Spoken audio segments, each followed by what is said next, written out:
G'day friends and foes, my name's Arjay Martin and this is TINLA, or This Is Not Legal Advice, episode 19. And it is not legal advice, of course, it's my opinion, blah blah blah. So today I'll be looking at some information that people have been sending me lately. It includes documents purporting to be from, or coming from, a purported so-called common law court, and people have been asking me what I think of the common law court, as to is it a legitimate court, that kind of thing. So instead of answering a million times and even cutting and pasting when people ask me at the same time roughly, then it's time to do a video on it. And a summary is that I believe that it is a scam, that it is fraudulent, etc. And I'll explain why soon. But they might well have some good ideas, but a problem is that any good ideas that they have get discredited by the very nature of what I'm calling a scam. So some interesting features that we'll find out about, and I'll just play some videos soon, but I may as well do the commentary now, and then I guess some commentary at the end as well. But they have various figures such as Lord Alex and Dr. Barry. What is Barry a doctor of? What doctors normally call themselves doctor and then first name, besides, I guess, Dr. Shiva is a good example of someone that does actually have a doctorate that does that, but that may well be because people don't get his last name or can't pronounce it or whatever if they're from an English-speaking background, which is quite understandable.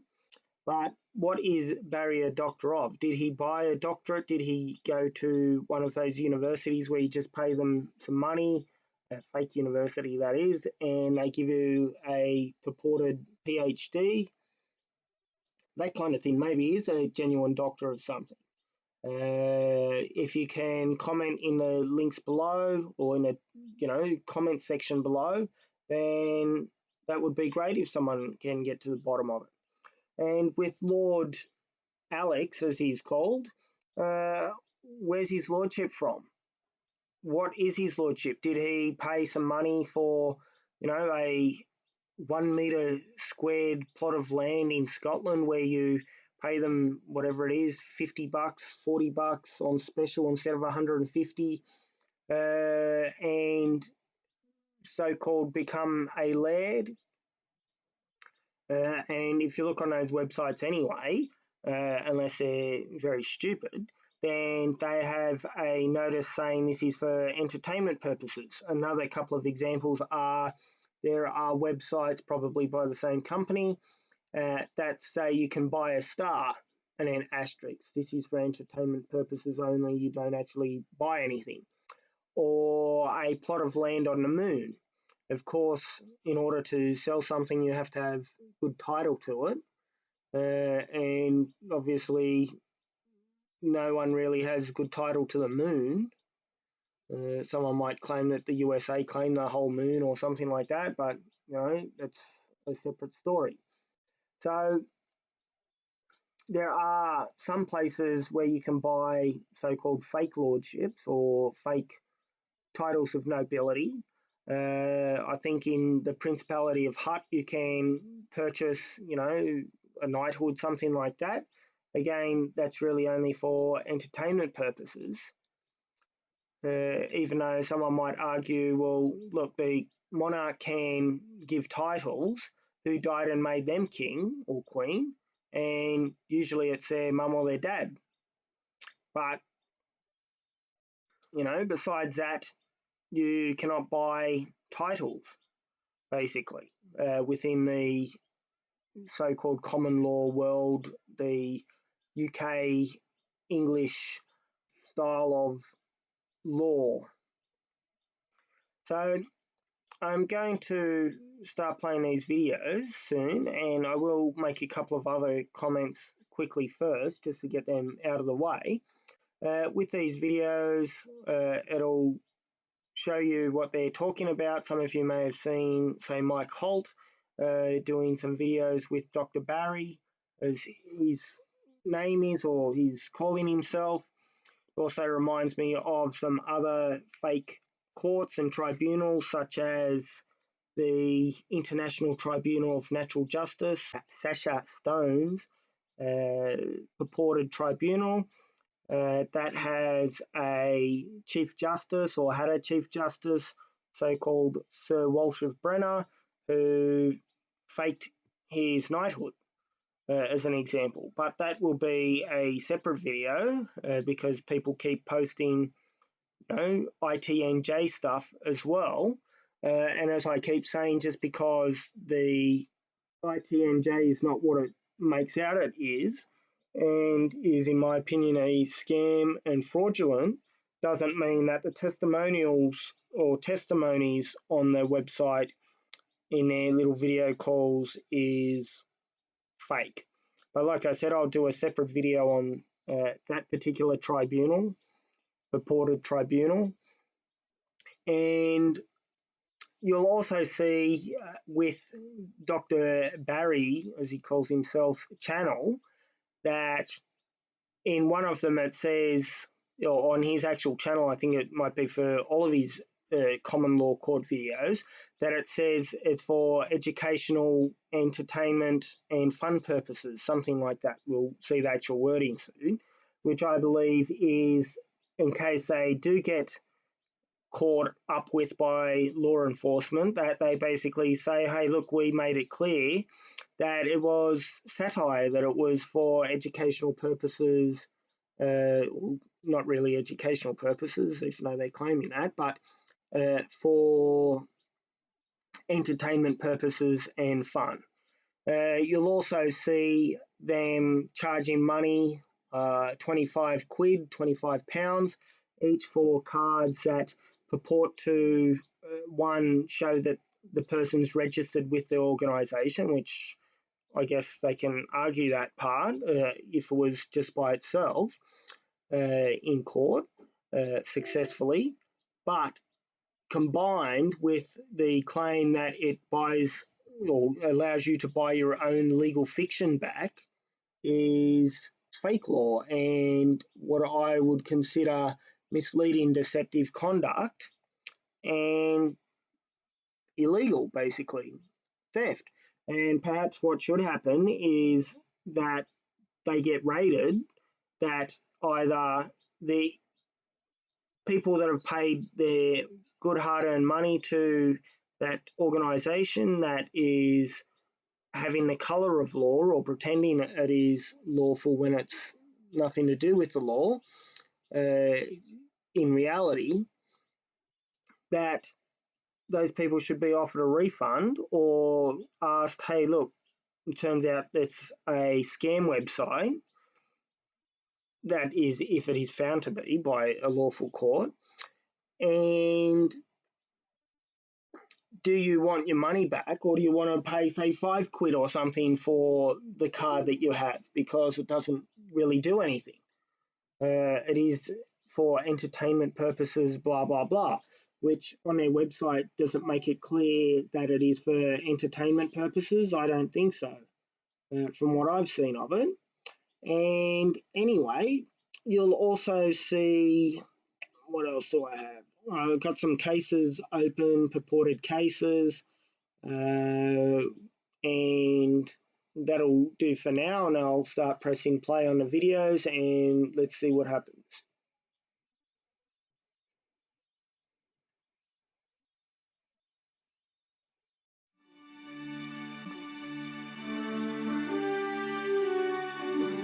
Another thumb down for the fake. So this is the first edition of the new CLC News feature for the Common Law Court. Might be interesting to watch later, this Putin thing as well. So vis legis by the power of law. Today is the 28th of October 2019 and welcome to CLC News. This is a new facility available on the Common Law Court website. It will be a regular weekly feature on a Monday, and in the coming weeks we're going to cover various aspects in relation to the Common Law Court. The development, there'll be additional interviews with people on various subjects. There'll be the possibility for the public to become involved by submitting questions which we'll answer online, and also there'll be the opportunity to cover different aspects each week. In addition to that, we're also going to highlight some of the additional information to keep people up to date in relation to the up and coming Common Law Courts to be convened. The latest news in relation to information on the Common Law Court, and also any information in relation to the statutory courts, we'll say, or their so-called places of business. These courts are being used continually unlawfully to prosecute unlawfully men and women. It's about time that this is stopped. Now, what we will do is we'll highlight some of the up and coming cases over the next week, and we'll do so regularly, and we'll give you updates. But what we want to do just now is give you some basic information about the Common Law Court, the position it's currently in, and we'll highlight what's going to be happening in the coming weeks. Okay, thank you for joining just now. We'd also like to try and get this information out to as many people as possible, so if you're happy with this, please share John this on all social media networks. Okay. Right, first of all, what we'd like to do, just to clarify the position for some of the people, we'd just like to highlight exactly what the Common Law Court is. Now, despite what people think, the Common Law Court is not a registered company, it's not a charity, it's not a place of business, it doesn't have any properties. It literally is a process. It's a lawful process which can be used by any living man or woman once they've confirmed their standing under common law. Now, the interesting point is, if you think about your current position, if you were to try to convince someone that you exist, the only way you can do so is through the existing statutory system. For example, most people will have a birth certificate within the statutory system. They will have a national insurance card, they will have a voter's card, they'll be on the electoral roll, they'll pay their taxes, they'll have a national insurance card, they will be registered at a doctor's, and they'll have a bank account. Unfortunately, all of these issues relate to what we call legal fiction. Now, for those of you who do not understand the concept, it's simple. When you're born as a living man or a living woman, well, as a child, but literally you are living. Now, unfortunately, up until now, there has been no way to record information on living men and women. The Common Law Court now offers, as far as we're concerned, the first worldwide database system for information on living men and women, which means simply that if you wish to confirm that you exist as a living man or woman, the simple thing to do is to visit the Common Law Court website, submit a declaration confirming your birth. Now, it's unlike the statutory system. You're not giving anything away. All you're doing is making a declaration to confirm your existence. So you therefore confirm that you were born, you confirm the date you were born, if you know the time you were born, and who your parents are. Now, that's all you're doing. You're submitting a declaration. If some of the information you're not sure of, you just enter in the category of irrelevant field, not known, as this is based on first-hand information. Now, when you've actually done that, you've established your position as a living man or a living woman. Now, that in itself confirms your standing and takes you technically out of their system, so you're taking away control of the state. So, again, if you buy a card from them, it does not take you out of the system of government. And also saying about standing is really a filter by the courts to, it depends which way you want to look at it. If you want to be skeptical about it, that the courts, if they don't want to deal with something, they will just claim that the person doesn't have standing. So a couple of good examples of that relates to Obama when he was president of the USA, or purportedly the president. There were a number of people, including lawyers. There was one called Berg.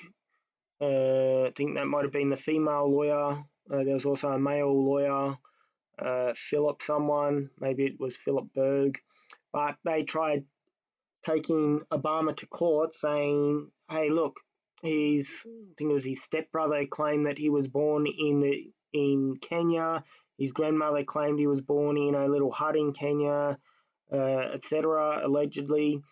And therefore, he's not a natural-born American citizen. Therefore, he can't be president. Therefore, we need the court to determine his validity, was the argument.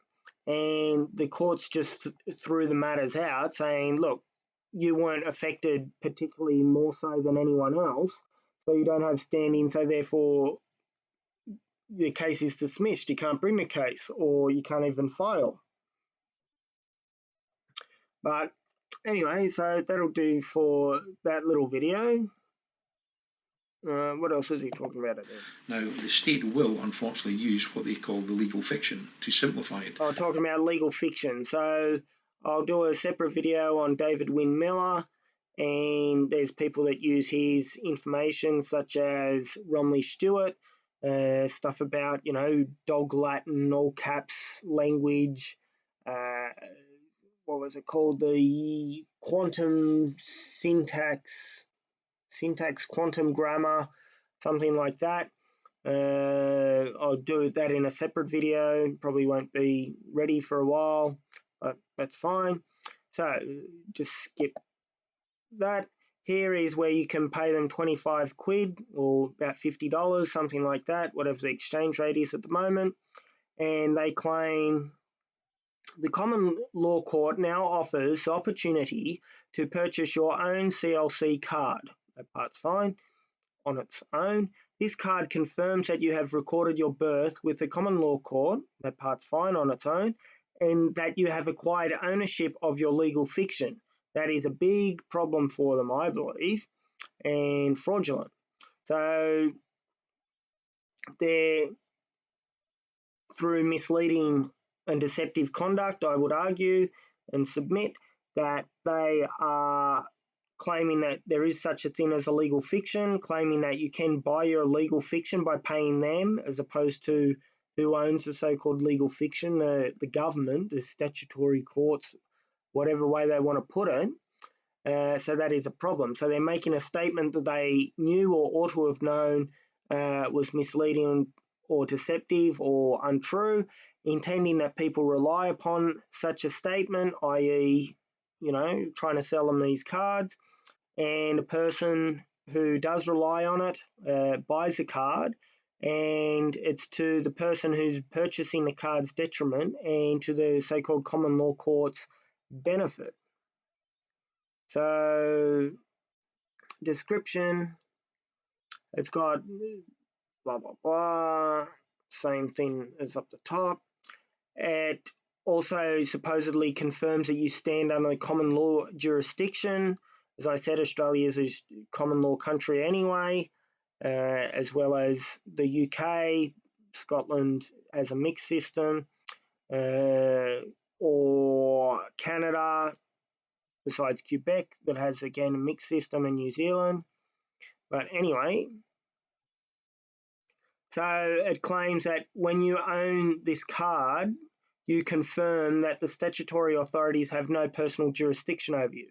So again, with the straw man concept, which I'll go into in a different video, one on David Wynn Miller, that will also include people who have taken on that information and ran with it, such as Romley Stewart of the so-called Justinian deception.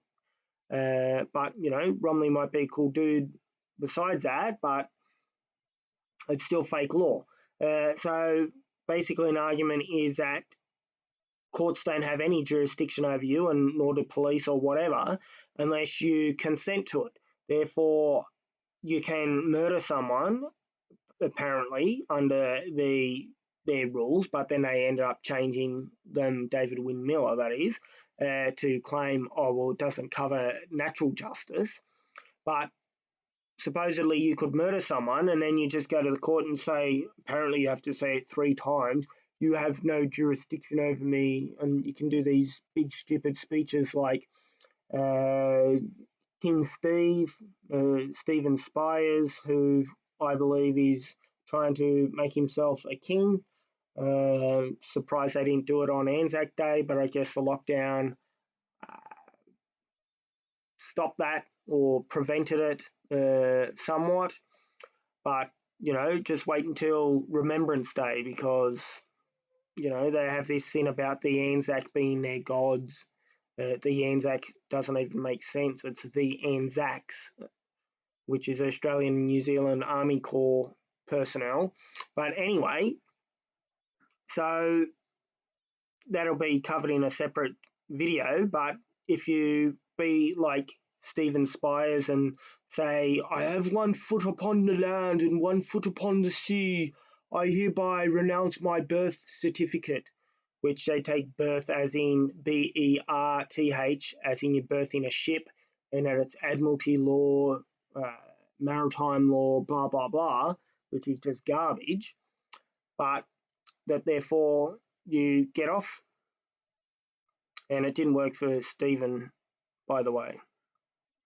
So anyway, so they're available for Great Britain and internationally. They've got a passport photo, flag of the country of your birth. Surprised they don't say that, hey, look, the flags are legal fictions, we're all earthlings or whatever. And the info you've recorded with the common law court. So it says all the cards are personalised, and we'll list what things you've submitted, including your birth certificate, ownership of fictitious name, which is, again, stupid thing, property ownership and transfer. That's a bit odd. What, each time you buy something, you have to send them a new information and get a new card. Medical marijuana, marriage certificate, lawful rebellion, Liz Pendens, whatever that is, commercial lien, other motor vehicles, company declaration. So, look, therefore, about personal property, some people might think the personal or property ownership refers to real property, i.e. land, but obviously not. Gerto Kasik says thank you all, and Verasheshav Sherbakov says thank you all, especially John, great work in all directions. I wish you health, blah, blah, blah. Liz Pendens, a pending legal action or a formal notice of one. So pending list, probably. Anyway, so they've got these purported cases. They do say later that supposedly one's already been served on the Prime Minister of Australia, Scott Morrison. I did look for his name with a little search. It's probably going to bugger up my thing for later. So, I'll just scroll through. And it was for this year, their latest case says 2019. They do say check on their website for the case though. So that's quite interesting. Then we have second page of cases. And some of them go back to 2017, what has ever happened from these cases. Go to the John Smith case versus Crawford J. Langley. It says convened as a lawfully recognised common law court on X date. Scottish Common Law Court named and indicted. A lot of people say indicted, but really things should be pronounced how they're spelt usually, unless it's like a Frenchy word. But it just rolls off the tongue easier saying indicted, so that's why people don't really say indicted, I believe. But anyway, so they're indicted for crimes ranging from willful neglect of duty, malfeasance, failure in a duty of care owed to the pursuer, Pursuers must be special because it's got a capital P. Fraud and theft. And apparently this is a former Director of Legal and Democratic Services at Aberdeen City Council. And there's a perfected commercial lien, supposedly. And they declare that the lien is perfected and that there's a decree for payment which would enable enforcement. And, has Crawford J. Langley paid all this money? How much is the lien for? A proper court has to provide, and this includes real courts that don't do this, but in order to have jurisdiction and sit in as a actual court, they actually do have to provide detailed reasoning. And there's even a Professor Luke Beck interesting couple of articles about the High Court neglecting their duty to do so, and that therefore they aren't actually sitting as a court when they just, dismiss someone's application or dismiss a case or whatever without reasoning, because it's a defining characteristic of a court that they must provide reasoning, and part of reason for that is for transparency and for not only must law be done or justice be done, it must be seen to be done as well. So they didn't act as a court here, and obviously I believe that people don't have any legal qualifications whatsoever, besides any that they've given themselves or, paid $20 for on a fake university website. So here we have their Hall of Shame. How many courts have a Hall of Shame?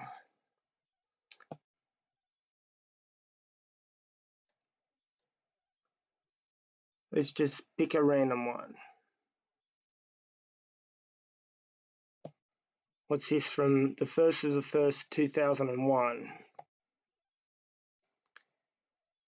Richard Clemmer, CEO of Pepper UK, whatever that is, on the 1st of the 1st, 01, awaiting update.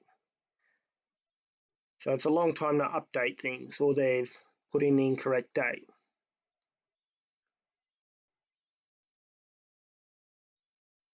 And then I think this was within community, so they've got We Stand Together and video library and documentation, blah, blah, blah. They've also got this, I am the CLC. So it says it's created to provide a lawful remedy for men and women. Everyone's created equal under law, but this doesn't seem to apply to the state. No, that's a valid point, that little line. But they're discrediting themselves with their fake court. Three judges within the UK have been summoned to appear at the CLC for answers to crimes against the people. These judges failed to appear, and the state have unlawfully detained 2 individuals, charged them, and are using statutory system to prosecute them. So maybe they had some of the people arrested for, say, harassing the judges or whatever. And people have a lawful right to convene their own courts. Under what authorities do they say that? Please show your support. Click on the flag below. Let's go to Suomi, Finland. Okay, maybe let's not go in there. Let's see how my Finnish is. Sunon yhteinen lainsäädäntö Suomi. Do they have it also in Swedish? Because Finland has 2 official languages. No, they don't. Let's see if they even got Swedish. Sweden, there we go. So common law people, common law court people, you should copy and paste and put this in Finland's one as well. It is great that, you can Google Translate things. Just generally speaking. And you can speak to a lot of different people in a lot of different languages. So then it's got about Australia. We've got another. We'll look at that later, maybe. But they've got these documentation, so they've got things on 5G, which, you know, there are a lot of concerns with 5G. So that might well be a good thing that they've got in that video. They got about the Stone of Skoon, or Stone of Destiny. Other things, so that's a straw man, legal fiction. You carry a straw man around with you, blah, blah, blah. Anyway, so let's see some of the other videos. So we'll take this one to 9 minutes and 2 seconds. And again, I'll speed things up where John's speaking, just because he does speak slow to me, maybe not to you, but I listen to videos on YouTube at 2 times speed unless it's music. So maybe it's just my hearing's weird or brain. It's good evening from London News here in Melbourne. I'm now introducing some people from around Australia and, of course, John, who is the head of the International Common Law Court in the UK. We have Brian from Newcastle, Stephanie from Sydney, and Anne from Melbourne. And I'm in the snow in Melbourne, although it's not real, although the temperature outside is only 12 and I'm not really happy. So good evening, John, and everybody. Anybody? Good evening. Hi. Okay, John, can you tell us what's happening? We're almost, I'll just tell John, we're actually, Anne and Brian are from New South Wales. Alex, which is our chairman, was caught up in the trains on the way home from Melbourne. There was a bit of a protest, which was a bit of a washout with the weather. He is absent and I have to apologise for John. He will be, sorry for Alex, he'll be very disappointed. They're going to get the New South Wales branch going, and of course, Anne and Alex myself. So can you, anybody got a question, or do you want to tell us? Actually, probably better still, John, you're raring to go there. You can tell us what's actually happening with 100 and something countries at the moment, isn't it? Yes, we actually had someone else sign up to the Common Law Court, which means now that we're sitting with people who have declared their births from 101 different countries now, worldwide. So they've ripped off people from 101 countries worldwide, in my opinion. Which is great, which confirms that this is applicable to everyone. Now, while people obviously stay within a certain landmass or a land area, which is great, and they're protective of their own sovereignty in their own area, this is the principles which they're looking to defend just now is applicable elsewhere, whether or not you're using the terminology common law, natural law, universal law, even God's law or the Creator's law. It's all exactly the same. The principles are the same for each one. That's not really the same thing. Say for Muslims, their God's law says kill someone that drinks alcohol, as an example, or that a woman's testimony is worth half of that of a man's, that a woman is to receive half the inheritance as a man, that kind of thing, that a man can divorce his wife by just saying 3 times I divorce you. So it's not really the same thing. A lot of the concepts are similar besides a God's law. Common law, again, has many different meanings. It can mean a common law jurisdiction country such as Australia, basically the British system of law or the British legal system, excluding, Scotland with their mixed system and Quebec in Canada as an example. But, some of the things have slightly different meanings as well too. So common law also refers to judge-made law or precedent where judges make a judgment and, interpret what a court is as an example. And then that makes a precedent, and then court cases that follow when they're saying what is a court, unless there's particular reason to change the meaning in a context or otherwise, and that is the law. But really, common law can also include things like royal prerogatives and stuff like that, which isn't judge-made law unless you want to consider that the monarch is really the top judge. So then you can still say it is judge-made law. But anyway, the technicalities. And everyone's fighting the same issues. But it's only by standing together we can actually get any further along the road to rectifying these problems that we're currently dealing with. We had Yesterday, we actually served some paperwork on the relevant individuals, which you may be interested in hearing.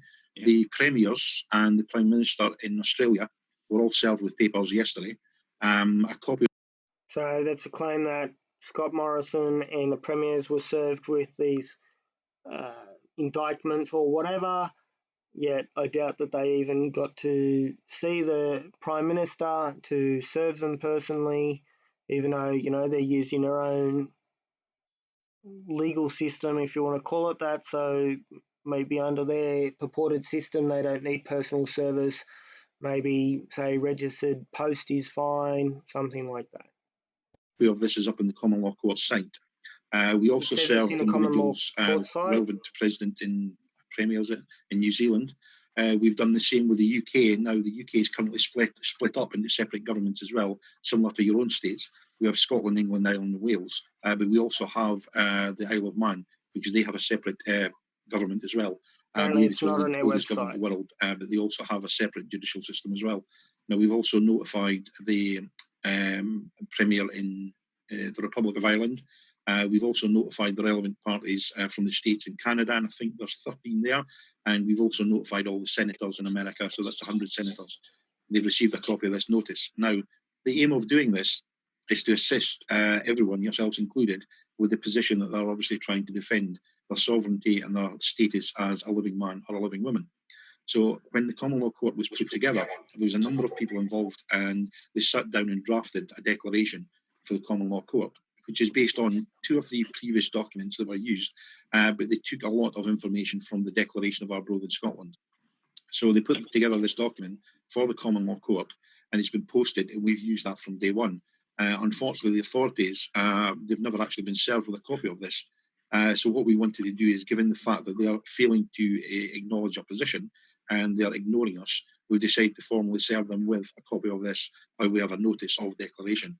So the notice was served on these individuals, and there's a copy of that notice currently on the website.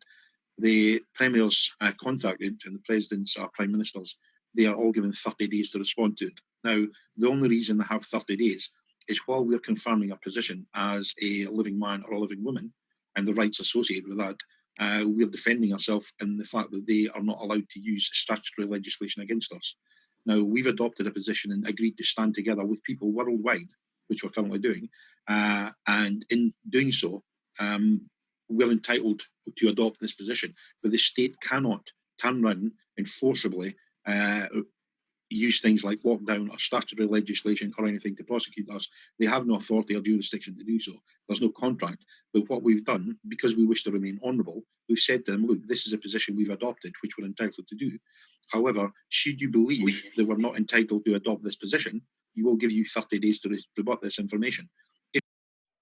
So besides about him saying about the lockdown, which there is illegality with a lot of the lockdown legislation and regulation and rules, which is covered in TINLA's episode 14, 15, 16 and 17, with episode 16 covering, you know, a lot of the legal referencing kind of things. Then, you know, he basically says that, hey, look, you get this card and you're a living person, not a straw man, therefore your statutes don't apply to us. That's not how the law works. You know, if they set up their own courts, which they've done, or a purported court, and they could convince the army, military, police to support them to take over the government, then they could do that and have a legitimate court, because ultimately courts get their authority and power from the power of the gun. But, you know, I don't know what their chances are of doing that. I suspect it's not very likely to occur, but here's their lawful notice anyway. So it says about criminal and fraudulent behaviour, which is quite interesting, considering what they're doing can be called fraudulent and criminal behaviour, because they are telling people, hey, look, buy this card and you get XYZ in return. That you don't get XYZ in return. You might get X in return, like a plastic card with your picture on it, but not XYZ. So, just having a quick scroll through this. See this part, you know, once you've submitted a declaration of your birth, you can obtain ownership of your fictitious name. That's false. By making an application in this category. Oh, so the sales declaration is that you sell the thing to yourself, supposedly, which you can't actually do. Really, corporations are a legal fiction, so therefore it has a separate legal personality. So a company can sell something to the owners of the company, but that's not what's being talked about here.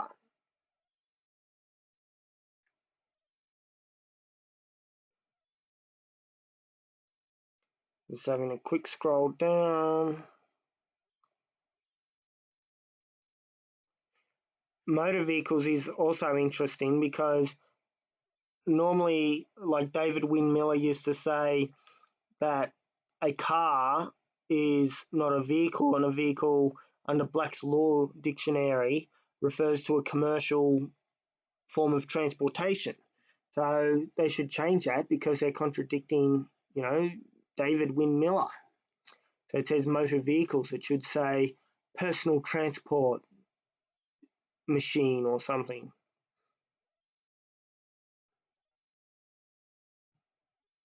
Not reading everything, but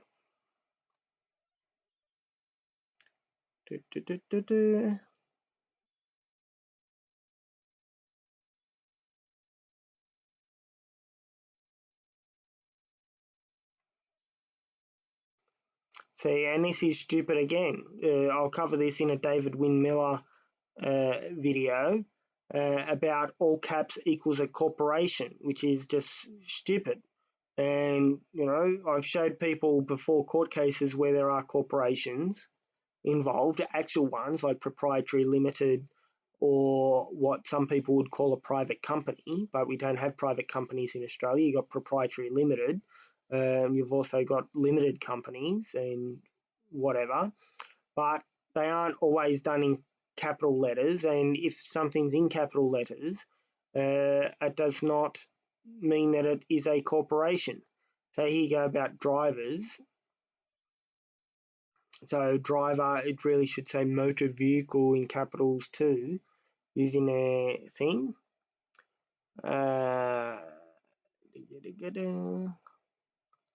Anyway, I might have a proper read of that later, maybe, maybe not, but I'll recommence this video.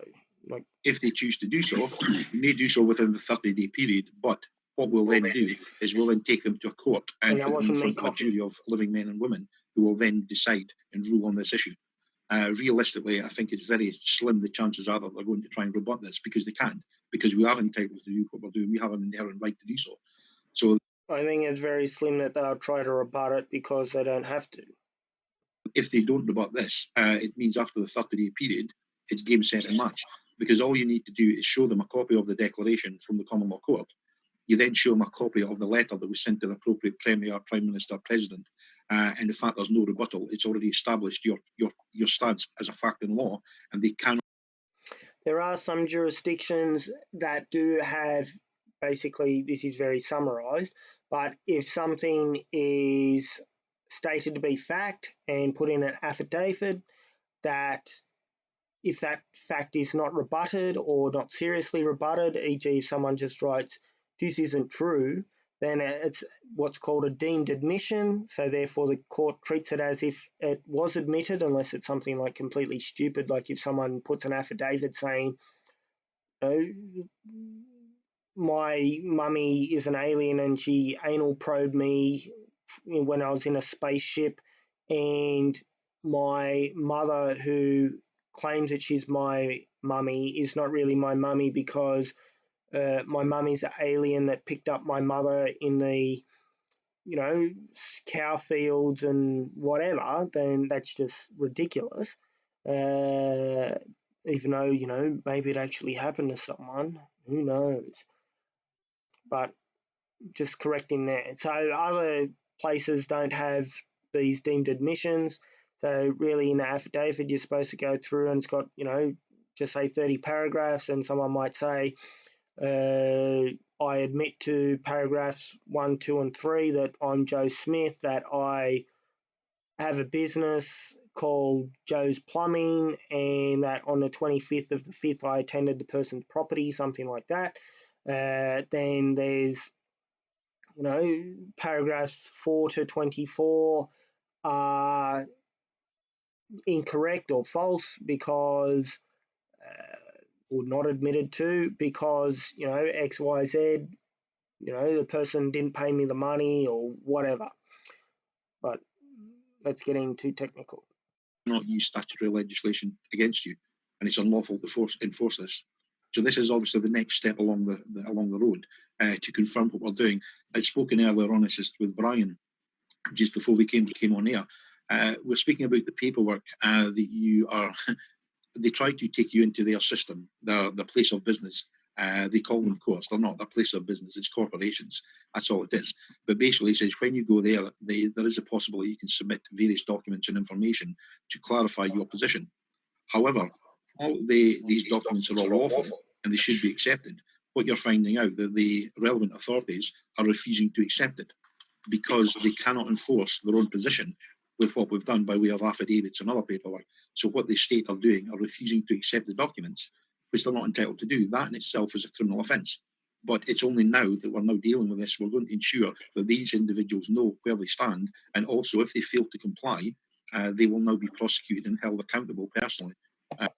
Again, them saying XYZ's criminal, which may or may not be the case. You've got dodgy things like in Victoria, they had Lawyer X, that I'm sure a lot of people are aware of the Lawyer X story, that basically the police were bribing, maybe blackmailing a female lawyer who was setting up her clients and providing information to the police against the lawyer-client professional privilege.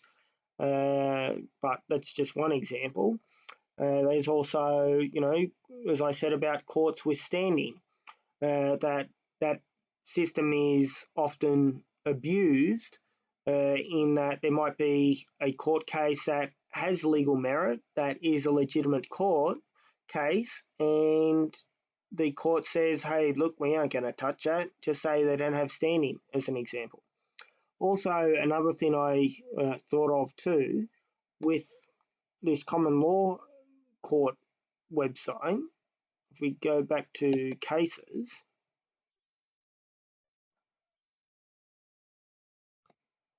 and look, they got the people represented by John Smith as an example, or going back further, the people is how America puts the crown against so-and-so. So Rex or Regina, if you've got a kin, it's Rex, Regina's for the Queen. But in America, they put it like the people of the Commonwealth of Massachusetts or whatever against or versus blah, blah, blah. So you have John Smith acting as a plaintiff here, and go back to the previous page, him acting as a prosecutor here as an example, but isn't he also the judge? So you can't make a judgment in your own cause, so to speak, because that is actual bias. Someone might say actual or apprehended bias, but it is an actual bias if a judge is ruling on their own case. And that sometimes does happen in the real courts that aren't actually real courts at the time because they aren't acting within their jurisdiction. You also have jurisdictions such as, say, monetary limits. If you're trying to sue someone, say, for $200,000 in Queensland, as an example, you can't do it through the magistrate's court unless you want to say, hey, look, they actually owe us $200,000, but we're going to take it down to $150,000 as an example. But anyway. So this is the next step. And the documents we've put up, you can find, there's a full list of who's been served with the documents, and there's a copy of the document itself. It's on the Common Law Court website. It's under the heading Community, and there's a subheading called Documentation. If you go on there, I believe it's in the category called Politics. So if you click on there, you'll see there's a couple of documents there. So you can see the stamped copy of the document that was served on them, and also a list of all the individuals who have been served with this document. Now, what we're looking to do, because there's been requests from many people, including Australia as well, who wish to take cases against individuals from the state who are committing crimes against the people. Now, some of them are actually involved with cases just now. So rather than obviously trying to defend it in their so-called courts, what we're doing is we're going to instigate cases against these individuals. Now, that may be judges, it may be police officers, it could be council employees, it could be people to deal with forced vaccinations, it could be to deal with things like 5G, more fraudulent mortgages, the banks, anyone, solicitors, barristers. So look, there are fraudulent mortgages, that's a known fact. You know, we just had the Royal Commission on Banking, 5G, you know, has a lot of problems with it, even though it's been rolled out anyway against people's will. You had big protests at, was it Murwillumbah or Mullumbimby or somewhere like that the other day, and there was a gentleman on the ground and he started being kneed in the back by two different police officers, then asked people to do a citizen's arrest on the police, or asked other police to arrest the ones that were kneeing him, or one of them, and then he got arrested. But also he said about forced vaccinations, which is illegal, and even in international law, so to speak, and within our own constitution, section 51, subsection 23A, the part on the government can provide medical and dental services so long as it does not involve civil conscription.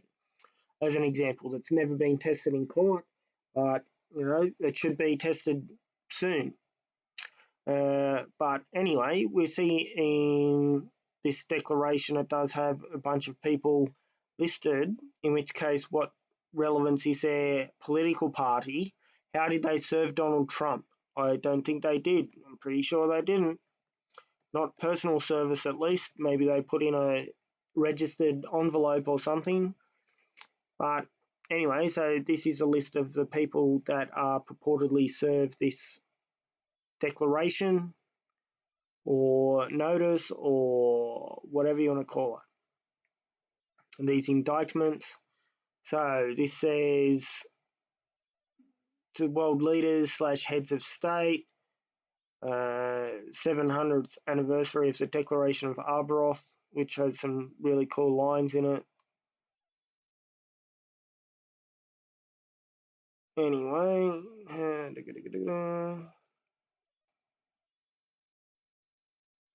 see, a lot of people, when they set up these fake courts, like using legalese and whatever, and I'm calling it a fake court. That's my belief. You know, so they make it sound fancy, like old-fashioned. To all living men and women, we hereby stand united and submit this declaration to the Common Law Court, Book of Deeds, for preservation for all time. We, the people, have inherited birthrights, which is true, established by our Creator. True, even if you don't have a creator, it's still natural law or whatever, which protect us from harm, loss, and injuries from others. For many years now, men and women have been subjected to criminal and fraudulent behaviour by the state's actions. I just scrolled down to see if this was my screen. It looks a bit funny there where it says being subjected, like the writing split. But anyway, so it's got about states committed attacks, injustices, killings, robberies, theft, unlawful imprisonment, countless other outrages, which is true. Doesn't say that everything they do is that. Anyway, so it's got a double seal. Maybe that means it's page 2. They don't have one on the first page though. Oh my gosh. Anyway, so probably had enough of John speaking at the moment. let's go to someone else. This is Dr. Barry. So I've turned the volume right down on this because the start's really annoyingly loud, but then hopefully skip that part. Good morning, Dr. Barry here. Last night, I had a fantastic chat. What's he a for a doctor couple of? of Why is hours he with in the middle of a street? the head of With the a green Common Law screen? People's Court in the UK, That looks quite which is the interesting. International little Common square. Law Court also. Maybe that's a mirrored square. I am proud to say I am a member of that Common Law Court, and as you will see in the next few minutes, John Smith, who is head of the People's Court, one of many members, and he is the main organizer. He had a quick chat with us. He did not intend to be on air, so his background is pretty normal. The next time we will do things in a little more colourful way, if you like. But have a look at this. The message I've edited down just to get that message across what is going to happen, not what may, what is going to happen here in Australia, and it's going to happen very soon. Anyway, Dr. Barry should fix up his lighting too. Sure, I have this in low quality, but I know it's 720p, but still. Oops. I am proud to say I am a member of that Common Law Court, and as you will see in the next few minutes, John Smith, who is head of the People's Court, one of many members, and he is the main organizer. He had a quick chat with us. He did not intend to be on air, so his background is pretty normal. The next time we will do things in a little more colourful way, if you like. Dude, just but have a look at this. The message I've edited down just to get that message across what is going to happen, not what may, what is going to happen here in Australia, and it's going to happen very soon. Anyway, all the information for contacts will be at the end of this, at the video, so that my address. And if you're going to...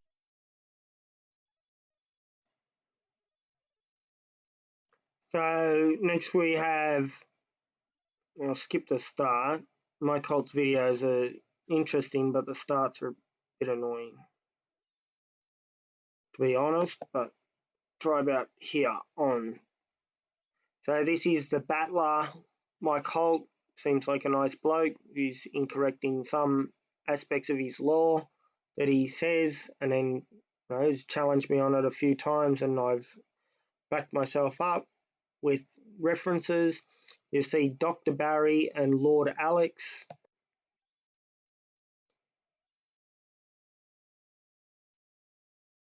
This has some links and whatever. I assume Dick Yardley's book sales provides, some funding to Mike, and that's fine. Steps to fight fines, that could be the Know Your Rights group. And you got My Will letters, which I'll do another video on that as well. But anyway, here we go. And note nothing here says for educational purposes, entertainment purposes, fun purposes. I've got Alex and Dr. Barry. Alex, what's your title? Well, I'm a lord. You're a lord. Okay. Lord, no, look. So it's just silly. So some people actually do have lordships and knighthoods and whatever, and that I assume that Alex doesn't really have a recognised lordship, so to speak. But, there's people that have titles of nobility, inherited or otherwise, that, this just sort of makes their lordship or knighthood or whatever less valuable when people are just, probably paying $50 or something for a fake lordship, as an example. I'm not saying Lord Alex has done that, but maybe he has. Can you put in the comments, what he's a lord of, what page of Burke's Peerage he appears on, something like that, if he's really a peer, that kind of thing. I myself have some ancestors that were kings.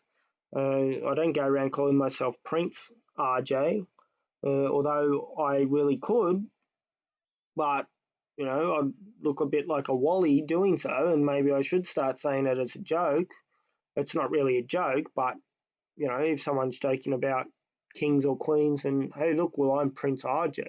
My great whatever granddaddy was king so and so. which is actually accurate. Also with Dr. Barry, what is he a doctor in? As I think I said in the start of this video, I did have a few interruptions with people calling me on Facebook, which is a bit annoying, so I'm not sure if I included that. But, you know, I actually do have a doctorate in something. I don't need to go into what it is in this particular video, but that just, you know, if Dr. Barry is just claiming to be doctor and doesn't have a doctorate in anything, then, you know, that just devalues real doctorates, if that is the case. Again, comment in the comment section and let me know what he's a doctor of, where he went to university or whatever. I've been very blessed to have been asked to be the chairman of the steering committee for the Common Law Courts of Australia, and it's been an honour to watch in such a short period of time an amazing group of people come together to make this happen. Yeah, it is. It's really good. We had about 26 or 28 people in the last meeting. Yeah, and it's growing more and more. You know, there's a lot of people who are apologising for not being able to make meetings, but in the space of from the first meeting when there were 3 of us who gathered together to get to a position where we're ready to be starting to set up state committees is phenomenal. It's amazing, actually. I think we've only been going, what, 6 weeks? Yep, just 6 weeks since Barry and I met. Yeah. And, you know, I'd been throwing around the idea for probably 12 months with a fellow called Glenn Sinclair, saying that there's so many fantastic people out there who are all doing this great work, and if we could get them all around the same table, we'd be invincible. And then I met Barry, and Barry was the keystone for everything. He just said, well, let's bloody do it. And I said, I'm with you. and the rest, as they say, is history. Yep. Well, you know, I mean, Barry got me involved in this, and there's a lot of good news coming out of these meetings, which is why I've asked you to come with me today. So let's get started. Last Thursday night, we had a meeting on Zoom, and with those 26 people, we agreed to start setting up common law court committees in each state. I'll be setting up the one in Queensland. Barry and you will be setting one up in Victoria, and we have other members now who will be setting them up in the other states. So these common law courts will be convened very soon. I've already sent over 8 affidavits to you, and they have now gone over to the International Common Law Court branch in Scotland. Is that correct? Barry, do you want to take the head on that one? Yeah, well, basically, the UK or Scotland or wherever you like to call it, it will control all the paperwork initially, probably for quite a while, because they got the expertise. So all the documents come to our secretary in Melbourne, then she'll pass them on over to the Common Law Court in the UK. They will go through it, then they will send back, if we want some summonses sent to some of these galahs that we see in the background here, who they should have put a bag over their head. It might look a bit better, but they look rather. So, you know, the seriousness of a court that has little cardboard cutouts with a wig on it, you know, it's quite interesting. I wonder where they've set this up. Even though I see that it's what appears to be a green screen image. Can't read what's on the little computer either. Maybe if I turn the settings up higher, maybe I could, but obviously that's not in an actual courtroom. That looks quite different than those images. So maybe, you know, maybe it is in someone's house or something, maybe not. But anyway, I was also going to point out something. Oh yeah, with the thumbs down, most of Mike Hold's videos I give a thumbs up to, but this particular one I gave a thumbs down to because it's about fake law. And anyway, there's other similar videos that I've made comments on too, but obviously not this one because it's such a new one that it's not one that I've seen before that was similar. realistic in a fictional area. So these people will be charged, and the summonses will be endorsed in the UK and sent back here, and then they'll have to be delivered within a specified period of time. And of course, the court then is set up in a public meeting, and the jury is picked from that public meeting, and the officials, etc. So it's not. We haven't got long to go, but as soon as the silly season is over with the Tooth Fairy, then we'll get it into action. Okay, so maybe we should let viewers and listeners know exactly what we're planning, because at the moment, Australia has never had a common law court. However, our research shows that we have every right to set one up, because a common law... So all courts in Australia are common law courts. They used to have separate jurisdiction in New South Wales until about 1976 or maybe even 1996, something like that, where the Supreme Court had separate equity court versus common law court, but we have basically a system where common law and equity can both be delivered by, just say, the majority of courts and even tribunals in Australia, as an example. Law court is a court of the people, by the people, for the people. And these common law courts have all the powers that we know courts should have. So let's, first of all, Alex, perhaps you could explain the structure of the court and how it will work. Yeah, we did have common law courts many years ago, but clearly what happened is that the bad word legislative courts realised that that wasn't a good thing for them because they didn't have any power. So there's not a commonly called thing of a legislative court, and when there was, well, I don't want to really anticipate what I'm going to say in other videos, so maybe I should just shut up about that, but basically, no, that'll do. Basically, besides New South Wales, though, until, as I said, maybe 1970 something, 1976, 79, or maybe even in the 90s, that the courts can equally administer equity as well as law. So that'll do. And also excluding going back before there was actually Australia in 1901 on the 1st of January, because otherwise, they don't have to waffle on about colonial powers and stuff like that. And, I'm trying to not dumb down my videos, but make them less complicated, less boring to watch for people. And anyway. They usurped the control of those. We still have in Victoria a common law section of our Supreme Court, but it still comes under their system, so it's not really what it should be. Now, the way that a common law court works is, if you've got a grievance with somebody because they've either harmed you or caused a loss or broken a contract, quite simply, you just make a claim in the court, and that person has a certain amount of time that they can respond to that claim in writing or in person. And on the day of the hearing, they have a choice to turn up or not turn up. You turn up, you put your case directly to a jury of your peers, and the other person has an opportunity to respond. There's no lawyers, there's no barristers, there's an adjudicator.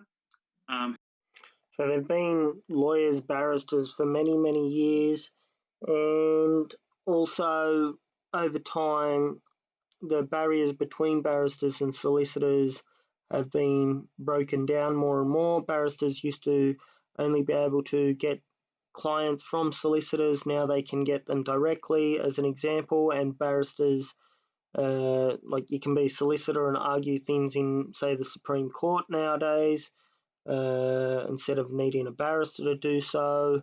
Again, I don't want to overcomplicate this video. And also, Australia did have jury trials for all trials back since 1828, and that has unfortunately gone, and that was for criminal trials, I should mention. You also, the gentleman, Lord Alex, as he's calling himself, is about to say about unanimous decisions. So there's different quantums or measures of how much you have to prove for different types of cases. For civil law, it is the balance of probabilities, so something's more likely than not likely, whereas for criminal trials, then it is supposed to be beyond all reasonable doubt, and there have been modifications made to that, some of which you can argue in reality are fake law. So, for instance, in Queensland, we had Premier Joe Bjelke-Petersen, and there was a case, and he won the case because there was not a unanimous decision, because one person that it turned out to be a young National Party person didn't say that he was guilty, and then the law has changed to say that you can have 11 out of 12, or the jury minus one person say that someone's guilty being equivalent of a unanimous decision, which is a bit dodgy, but anyway. So we'll hear what Lord Alex claims. Who makes sure that things run specifically, but they're not a judge. All of the judging as such is done by your peers. And there's no legal bullshit or anything like that. It's quite simply, you put your case forward. If those people unanimously agree, you get your judgment. And then they decide what the punishment or the appropriate action to be taken is. And these 12 people must be unanimous. They must all agree on the same. Absolutely unanimous. And they all must be free men or women. They can't still be under the legal system. They have to have stepped free and to be free living people to make that decision. Where do CPOs fit into this? So, as we saw with the common law court websites, they're claiming that people are living people or reclaim their living person from their straw man if they pay their 25 quid to get the little card. But, free man of the land does not necessarily mean what they claim. Sure, they can argue it, but really like being a slave or a serf versus not being a slave or a serf, being a, landed gentry, so to speak. But anyway, Mike here is about to talk about Commonwealth Public Officers, which is why I have these Crimes Act and Criminal Code Act tabs open. And should I skip this one? No, so I'll just let this play a little bit. I think it goes in for another 20 seconds or something till I'm stopping it. So that'll do. Barry, would you like to answer that one? The CPOs have the power of arrest under the 1914 Crimes Act, Commonwealth, that is. So there's a Commonwealth Crimes Act 1914 that we're about to look at. So, we're talking about the same thing as what Dr. Barry is talking about. So basically, if they find somebody committing an offence, that's about the only time they can arrest somebody. It's similar to the state's independent powers of arrest. I won't use the term citizen because that's another word we have to ban from our vocabulary, along with government persons and stuff like that. But as they really don't have a great deal of standing in the common law court because they're not necessary, because the officials on the day are appointed. We have to have X amount of bailiffs, which their job is to make sure that the jury don't go out and have a discussion outside the building. If they go off to the toilet, they have to be accompanied. So they just can't make phone calls outside. So they've got to carry on. Okay. So did they have that for these purported previous cases? Anyway, so I did give that a thumbs down. Let's go to the Crimes Act and look up Commonwealth Public Official, where it says that there's some kind of special right to arrest people, and then they started talking about citizens, as in trying to separate it from citizens' arrest, because of course anyone can arrest anyone that is committing a indictable crime, although it comes with it a very big risk of unlawful imprisonment if the person's incorrect in their belief that the person's committing such a crime, etc. So there's 2 mentions of Commonwealth public official in here, and this is volume 1. So we'll have to look at volume 2 separately, I guess. So it says about a more serious offence of obstructing a Commonwealth public official. Also see section 149.1 of the Criminal Code. And this is about requirements to provide name, etc. to the police in relation to being at a particular Commonwealth place. And this one's identity information at airports and, obstructing a Commonwealth public official. See section 149.1 of the Criminal Code. So let's just quickly look in volume 2, the same term. Should say volume 2 on it. Starts at 23W, whatever at least, so no mentions there, apparently. Next we have the Commonwealth Criminal Code Act 1995, I should say. And this is volume 1. Volume 2 should be covered in here, but I'm going to get onto that in a second. So just quickly looking through, there's all these offences relating to Commonwealth public officials, unwarranted demands made by a CPO or of a CPO, bribery, corrupt benefits, a lot of people that have done that. I would suggest, will it be heard by a court ever? Who knows, maybe they declare there's no standing. Anyway, causing harm or obstructing a CPO, impersonating a CPO, causing harm to them, impersonation, obstruction of them, etc. So skip that. Now, what is a Commonwealth public officer or a Commonwealth public official? So CPO. It says it can be either the Governor General, person appointed by the government or appointed to administer the government under Section 4 of the Constitution, Minister, Parliamentary Secretary, which is also called an Assistant Minister, member of either House of Parliament, and this means a federal parliament, that's why it's Commonwealth, not state, an individual who holds the appointment under Section 67 of the Constitution, an administrator of the Northern Territory, this is summarised, judicial officer for the Commonwealth, so federal courts, Australian public servant, Australian Defence Force, Australian Federal Police Officer.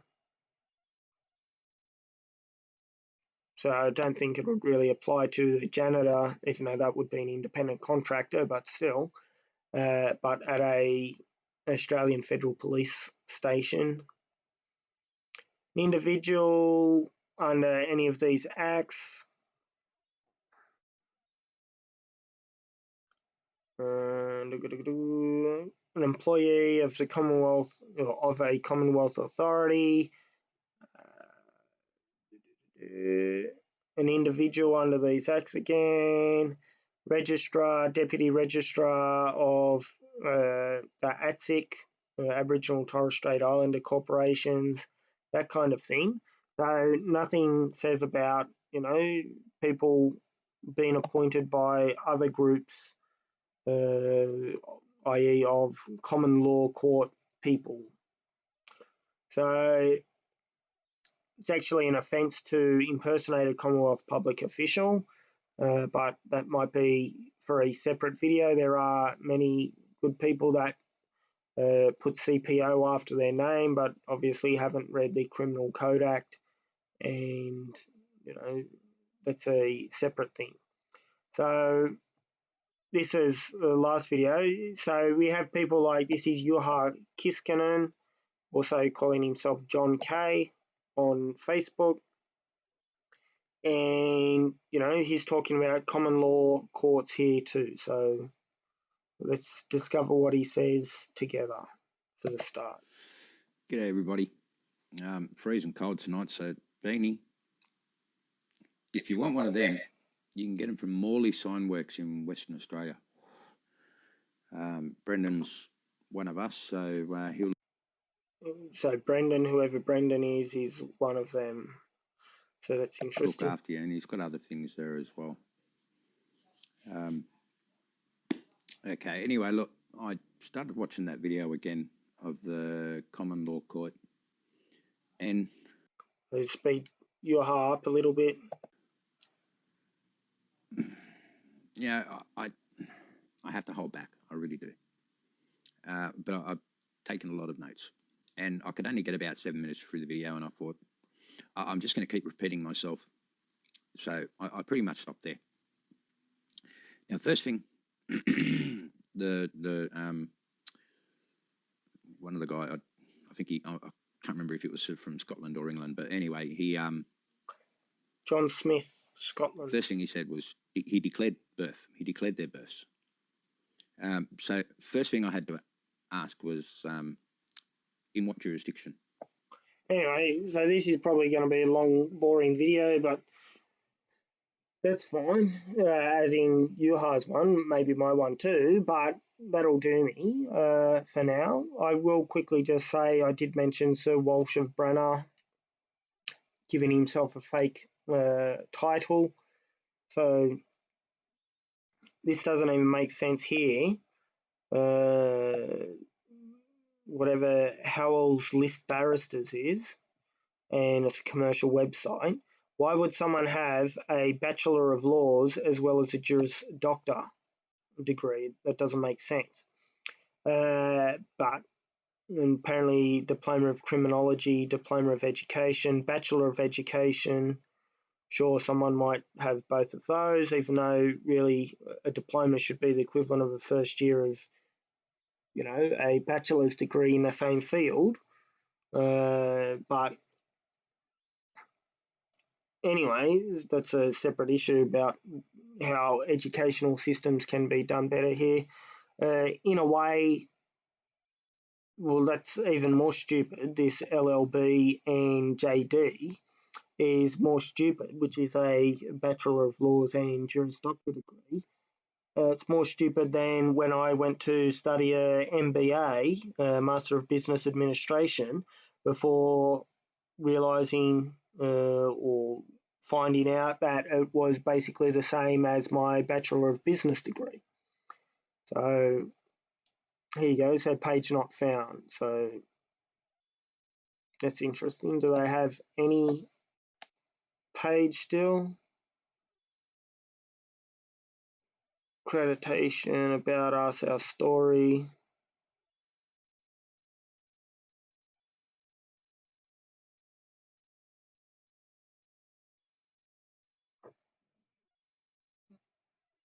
So I'll do another video on how to find out if someone's actually a barrister or a solicitor, but that's a separate thing.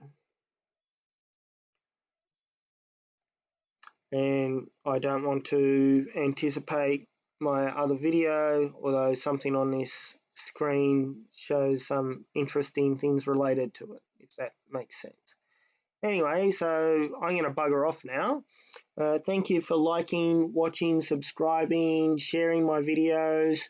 I have been deplatformed off of Twitter, where I had about 5,000 followers, many of which were journalists. I got many articles related to different things in mainstream media via that Twitter platform, but I've been removed from there for the so-called breaching of community standards by just posting one of my videos and also a poster in relation to people having rights during this so-called coronavirus lockdown period.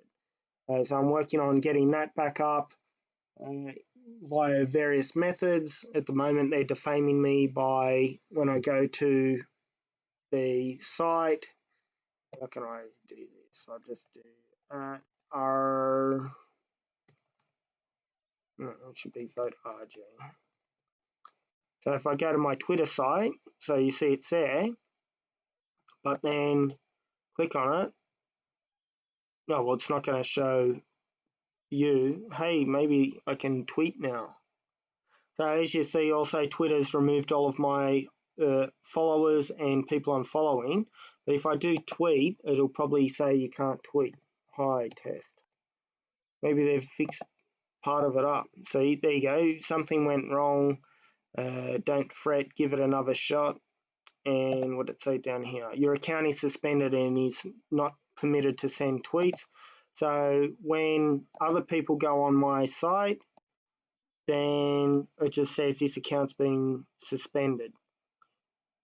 So this was a protest poster saying that people should exercise their rights, and that has been removed by Twitter. And you have twats like Catherine Young saying, yay, gather together and spread a killer virus. That surely sounds sensible. So this was about protesting, including, just writing, I do not consent on a bit of paper and sticking it on your door or your car window, or, even doing videos saying you don't consent to the government having this illegal lockdown. But that has resulted in me being removed from Twitter, that have previously shadow banned me multiple times. One time when I called it out publicly on Twitter, they unbanned me or unshadow banned me, but they just use it as any excuse to, get rid of someone that they don't agree with. So what's this about trans species?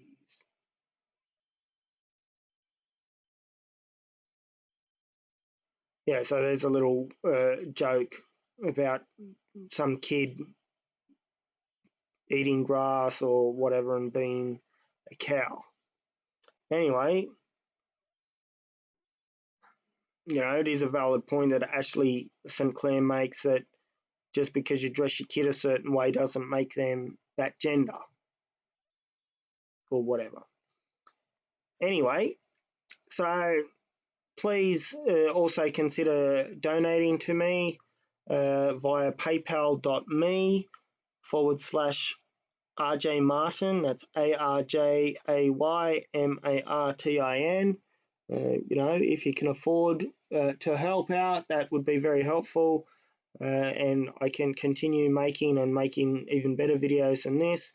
But, educating people as to their rights, as to the law, that kind of thing. Also providing some entertainment and fun, surprisingly enough. But I'm not pretending that I am a court, unlike the so-called common law court, and flogging off 25-pound plastic cards.